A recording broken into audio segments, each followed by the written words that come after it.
The Minecraft preview and beta for 1.18.30 just dropped, and with it came a lot of changes. As part of experimental features, changes will be coming to the Deep Dark. They have implemented the Shrieker tweaks in preparation for the Warden, which will be added at a later date. In addition, the Sculk Shrieker can now listen to Sculk Sensor tendril clicking, and the threat level which will cause the Warden to spawn in the future now decreases over time. As part of the non-experimental features and bug fixes, stability and performance was addressed. Fixes include several crashes that could occur during gameplay and possible crashes on Android when suspending or resuming the app for gameplay. The vertical field of view is no longer halved in horizontal split screen, making items such as book and quill easier to view when playing in split screen. Tweaking was done on surrounding terrain for structures such as villages during world generation. Changes was also made to TNT that ensures it no longer disappears when ignited, with the TNT explodes game rule disabled and the fire spreads game rule enabled.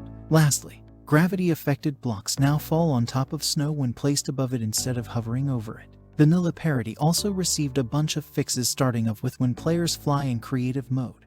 They are no longer pushed by liquid current. Farmer villagers will also now be able to use bone meal on crops, and on top of that can turn excess seeds into bone meal using their composter. Protection enchantment was fixed and can now properly work on most damage types. Minecraft also fixed a desync issue that sometimes cause health to regenerate only visually. Then fall damage will now accrue when landing on a stalagmite. Moreover, invulnerability will from this point forward be properly applied. Protection enchantments mitigating too much damage has been changed to match the Java edition. In addition, absorption hearts received some changes and will no longer stay yellow while under the Witcher effect. One of the most effective changes was made to armor that increases the toughness. As a result, diamond armor and netherite armor now have a toughness value of 2 and 3 respectively, and tweaked armor reduction calculations was done to account for the toughness. These changes now affect netherite armor that will from this point forward reduce more damage than diamond armor. Further changes were done to netherite armor to lower the amount of knockback resistance. Lastly,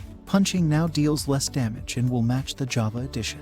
Minecraft did not stop there and included some graphical fixes too. First off, they fixed a bug in the glow squid's texture where the glow map in the alpha channel was incorrect, causing patches of non-glowing texture to be seen. They addressed the crosshair disappearing problem when outline selection for blocks is disabled, and also fixed the in-game camera perspective that prevented players from seeing rendered fire from certain angles. Finally, a highlight effect that appears on leather armor when on paper dolls has been removed. For items, a bucket of tropical fish no longer displays the incorrect name after catching a fish. In the marketplace, the skin equip warning prompt once again appears when equipping a skin from a product page. Changes to mobs were made where the Ravager now targets and attacks the wandering trader. Mobs that spawn from dispensers will also be more persistent.